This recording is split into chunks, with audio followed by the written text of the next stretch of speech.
रोहतक के लोगों की जीत है। रोहतक लोकसभा क्षेत्र वासियों की, छत्तीस बिरादरी के हर रोहतक लोकसभा क्षेत्र वासी की जीत है। वो जीत हमारे कार्यकर्ताओं की जीत है। मैं तो एक केवल नाम मात्र जो है, मैं समझता हूँ कि जो चुनाव लड़ रहा था, असली चुनाव ये जनता ने लड़ा, ये असली चुनाव सभी कार्यकर्ताओं ने लड़ा। तो आज कार्यकर्ताओं का धन्यवाद किया है, सारे विधानसभा क्षेत्रों के कार्यकर्ताओं के धन्यवाद के कार्यक्रमों के बाद फिर गांव स्तर पे और जो शहर कस्बे स्तर पे जो धन्यवाद के हमें कार्यक्रम करने हैं, उनको हम आगे बढ़ाएंगे। तो ये लोगों का मैं धन्यवाद, सबका धन्यवाद भी व्यक्त किया और यही एक संकल्प अपनी दिल और आत्मा में एक संकल्प लेके कि जिस विश्वास से लोगों ने इतना बड़ा बहुमत देने का काम किया है, उस विश्वास को कभी ठेस नहीं पहुंचने मैं दूंगा। उस विश्वास को सदा में कायम रखने के लिए हर संभव अपनी तरफ से ईमानदारी से मैं मेहनत करूंगा। ऐसा विश्वास मैं रोहतक लोकसभा क्षेत्र वासियों को मैं और हमारे सभी कार्यकर्ताओं को मैं ऐसा विश्वास देना चाहता हूँ। आपकी जीत के बाद सर एक दृश्य देखा, आप काउंटिंग सेंटर से निकल रहे थे, बेहद भावुक वो दृश्य था, आप रोए। हमने तो आज तक सुना है कि राजनीति में जज्बात की कोई जगह नहीं होती, लेकिन भूपेंद्र हुड्डा जीत के बाद जिस तरीके से भावुक हुए, इस जज्बात के पीछे की वजह क्या थी सर? देखिए, वो जो भावुकता थी वो खुशी की भावुकता थी, वो जो आंसू थे खुशी के आंसू थे, और कहीं ना कहीं एक बहुत बड़ी इंसानियत की जीत हुई। जो पिछले कई वर्षों से जो आपने देखा होगा कि पिछली बार हम चुनाव हारे थे, लेकिन हिम्मत नहीं हारे थे और दिन रात लोगों के बीच में जाकर इंसानियत की प्रदेश को आगे लेके जाने की हमने लड़ाई लड़ी।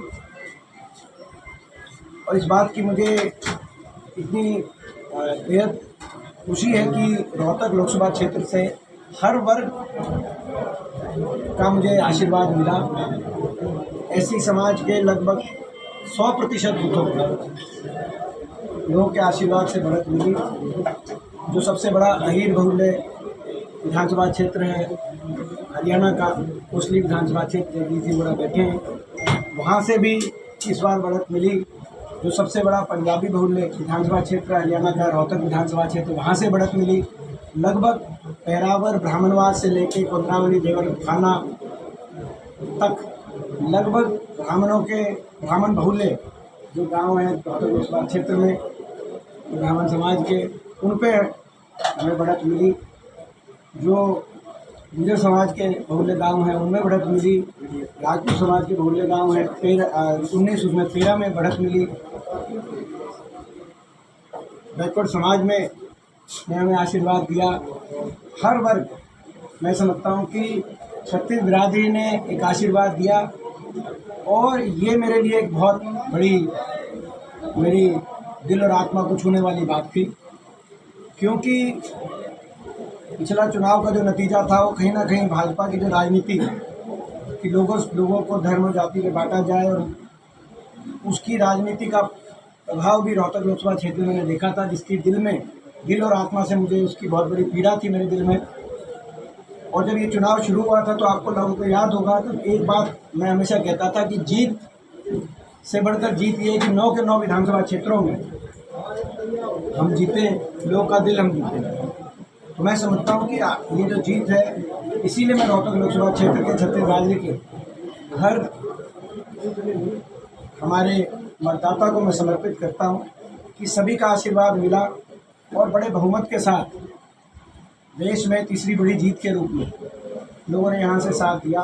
और मैं मानता हूँ कि जिनका साथ मिला और जो किसी कारण में जिनका मत नहीं भी मिला, उनके भी दिलों को हमने छुआ, ये मेरा मानना है। वो भी हमारे अपने हैं।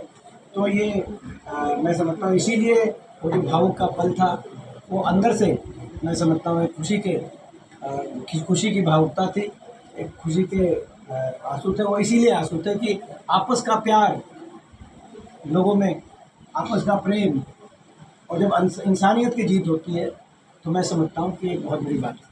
लोकसभा चुनाव से पहले शुरुआत में ही भाजपा कुछ नेताओं द्वारा दोबारा से जाके ध्रुवीकरण के प्रयास किए गए, लेकिन उसको तोड़ते हुए समाज ने और जनता ने एक मैसेज दिया कि अब वो नहीं है।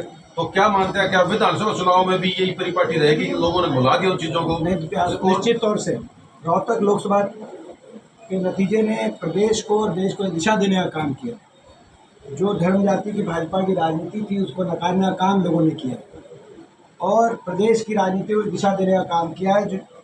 जो सरकार 10 वर्ष से पूरी तरीके से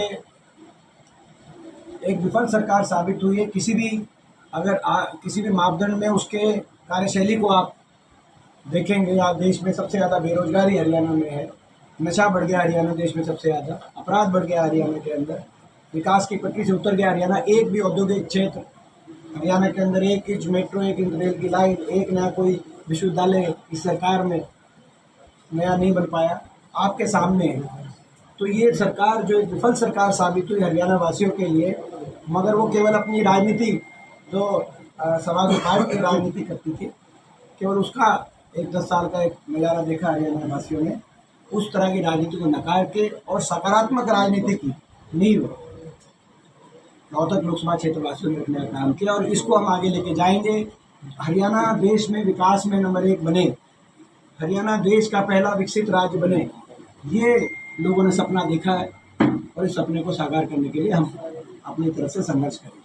भारत सरकार अग्निवीर के मुद्दे पर बात अब करना चाहती है, लेके आ रही है। प्रदेश के जो मुख्यमंत्री नायब सिंह सैनी, उनका बयान आया है कि लोकसभा चुनाव में कांग्रेस पार्टी ने झूठ बोला कि संविधान को बदल देंगे और लोगों के मन में ये घर कर गया। अब भाजपा के कार्यकर्ता घर घर जाएंगे और जो कांग्रेस पार्टी ने झूठ बोला है। देखिए, ये मैं लोगों का धन्यवाद करता हूँ कि जो उन्होंने मत दिया, वो बाबा साहब द्वारा निर्मित देश के संविधान को बचाने का लोगों ने काम किया, देश के लोकतंत्र को बचाने का लोगों ने काम किया और हर वर्ग के अधिकारों को, संवैधानिक अधिकारों को, एससी समाज के अधिकारों को, बैकवर्ड समाज के अधिकारों को, हर वर्ग के अधिकारों को, संवैधानिक अधिकारों को बचाने का लोगों ने काम किया। अब ये क्या कहेंगे वो तो ये बताएं, लेकिन इनकी नीयत लोगों के सामने आ गई। जैसी सरकार चलाई इन्होंने, आपने देखा इस सरकार में सरकारी नौकरी समाप्त कर दी। केंद्र में भी, हरियाणा में भी 30 लाख सरकारी पद केंद्र में समाप्त कर दिए, 2 लाख सरकारी नौकरी हरियाणा में समाप्त कर दी और जो बची उनको भी कच्चों पे कौशल निगम जैसी स्कीम्स आ गई, जिसमें बिना रिजर्वेशन, बिना पेंशन, बिना मेरिट के बच्चों को कच्चे में सरकार स्वयं एक ठेकेदार का काम सरकार ने करने का काम किया। फौज में भी यहाँ तक कि पक्की भर्ती समाप्त करने का काम किया गया। तो ये, और जहाँ पक्की नौकरियाँ जो थी भी, उनकी भी पेंशन खत्म करने का काम इस सरकार ने किया, न्यू पेंशन स्कीम लाकर। तो इनकी नीयत दिख गई थी और चुनाव से पहले इनके नेताओं के बयान, मोहन भागवत, अनंत कुमार हेगड़े, बाकी नेताओं के बयान कि हम संविधान को ख़त्म करने का काम करेंगे, 400 पार का नारा इसीलिए, तो कोई कसर बाकी नहीं बची थी। देश के लोगों को मैं मुख्यमंत्री को कहना चाहता हूँ, आप देश के लोगों को ना समझे। देश की जनता सबसे समझदार है, उन्होंने आपकी नीयत समझ ली और वोट की चोट से आपकी उस नीयत को हराने का काम किया जो आप देश के संविधान के साथ खिलवाड़ करने की सोच रहे हैं। अग्निवीर को लेकर अब रिव्यू है, शायद वो गवर्नमेंट, सेंट्रल गवर्नमेंट ला सकती है। देखिए, प्रदेश सरकार अब सरपंचों से बात करना चाहती है, कर्मचारियों से बात करना चाहती है, परिवार पहचान पत्र में तमाम खामियां दूर करना चाहती है। तो ये वो मुद्दे थे जिसमें हमने दीपेंद्र हुड्डा को संघर्ष करते देखा। अब वो बात करना चाहते हैं, तो इसे खुद की जीत मानते हैं आप मॉडल रूप से? देखिए, बड़ी देर कर दी जनाब, आते आते बहुत लेट हो चुके हैं। इनको चुनाव हारने के बाद, इस चुनाव में भाजपा की करारी हार के बाद अब समझ आया कि जिन मुद्दों की हम लड़ाई लड़ रहे थे, हर वर्ग की सुनवाई करनी चाहिए थी। 10 वर्ष तो हर वर्ग को, जिसने अपनी सुनवाई करने की कोशिश करी, उनको लाठियाँ मिली। सरकार लाठी की भाषा में जवाब देती थी 10 वर्ष। तो इनकी नीयत दिख चुकी है। जो हरियाणा का भट्टा बिठाऊ सरकार साबित हुई, भट्टा बिठाऊ सरकार। इन्होंने हरियाणा का भट्टा बिठा दिया, एक शब्द है जो हमारे ग्रामीणांचल में इस्तेमाल करते हैं। ये भट्टा बिठाऊ सरकार साबित हुई है और ये चौपट राज साबित हुआ हरियाणा। तो ऐसे चौपट राज और ऐसा भट्टा बिठाऊ सरकार से कोई हमें उम्मीद नहीं है कि 2 महीनों में सरकार क्या करेगी। जनता भी नाउम्मीद है हरियाणा प्रदेश की जनता को उम्मीद है कि चौधरी भूपेंद्र सिंह हुड्डा जी के नेतृत्व से कांग्रेस पार्टी से होगी। बहुत सारे लोग दीपेंद्र हुड्डा को कोई पद की प्राप्ति नहीं रहा है कभी भी। आपको पता है, जब मैं विदेश से वापस आया था उस समय एक ही बात अपने मन में, एक ही लक्ष्य को लेकर मैं आया था कि अपने देश के लिए, अपने प्रदेश के लिए, अपने लोगों के लिए मैं कुछ करूं, कुछ अच्छा करूं, कुछ अच्छा कर पाऊं, अपना कुछ योगदान मैं दे पाऊं। और उसी को अपना लक्ष्य मानकर मैंने आज तक अपने जीवन के अंदर संघर्ष किया है। और आज अगर अपने देश और प्रदेश और अपने लोगों के लिए कोई अगर एक महत्वपूर्ण सबसे बात है, वो है कि हरियाणा में परिवर्तन हो, ऐसी घटा बिठाऊ सरकार से छुटकारा मिले। और उस परिवर्तन के लिए कांग्रेस के कार्यकर्ता के रूप में जो मैं संघर्ष करना पड़ेगा वो मैं करूँगा। हरियाणा में चौधरी भूपेंद्र सिंह हुड्डा जी के नेतृत्व में कांग्रेस पार्टी, चौधरी उदयभान जी की अध्यक्षता में कांग्रेस पार्टी प्रचंड बहुमत से सरकार बनाने जा रही है। हरियाणा के लोगों ने नतीजों में ये साफ कर दिया। आपने देखा, देश में विपक्ष को मिलने वाला सबसे ज़्यादा वोट शेयर अगर कहीं आया तो वो तमिलनाडु या केरल में नहीं आया, तो हरियाणा प्रदेश में मिला विपक्ष को वो सबसे ज़्यादा 48%। तो ये जीत है चौधरी भूपेंद्र सिंह हुड्डा जी के नेतृत्व की, चौधरी उदयभान जी की अध्यक्षता की, कांग्रेस पार्टी की, कांग्रेस के शीर्ष नेतृत्व। हम धन्यवाद करते हैं कि कांग्रेस के शीर्ष नेतृत्व ने जो विश्वास व्यक्त किया हुड्डा साहब के कंधों पर, उदयभान जी के कंधों पर, आज शीर्ष नेतृत्व का वो निर्णय भी सार्थक साबित हुआ है। तो हम इसी परिवर्तन के लिए हम लड़ाई लड़ेंगे, किसी पद प्राप्ति हमारा लक्ष्य नहीं है। दक्षिण हरियाणा के एक नेता हैं जो अपने आप को राजा साहब के नाम से विशेष तौर पर जाने जाते हैं, और उनके बारे में कहा जाता है कि उनको फरमान अहिरवाल में जो है मैसेज चलता है। लेकिन इस बार कौशल विधानसभा ने जगदीश यादव जी जैसे नेताओं के नेतृत्व में उस भ्रम को तोड़ने का काम किया है, जबकि वो आज भी ये करेंगे सीएम जो है हम डिसाइड करेंगे।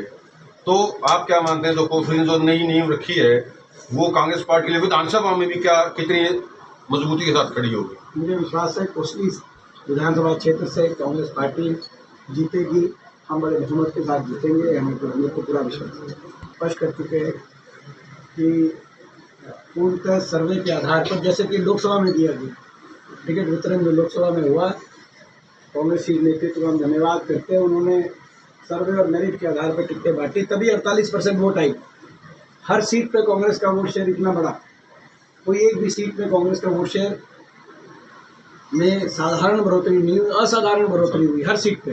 तो तभी हुआ जब कांग्रेस आलाकमान ने, शीर्ष नेतृत्व ने सर्वे के आधार पर प्रदेश नेतृत्व को विश्वास में लेकर अच्छी टिकट वितरण हरियाणा में किया, और विधानसभा चुनाव में भी अच्छा टिकट वितरण किया गया।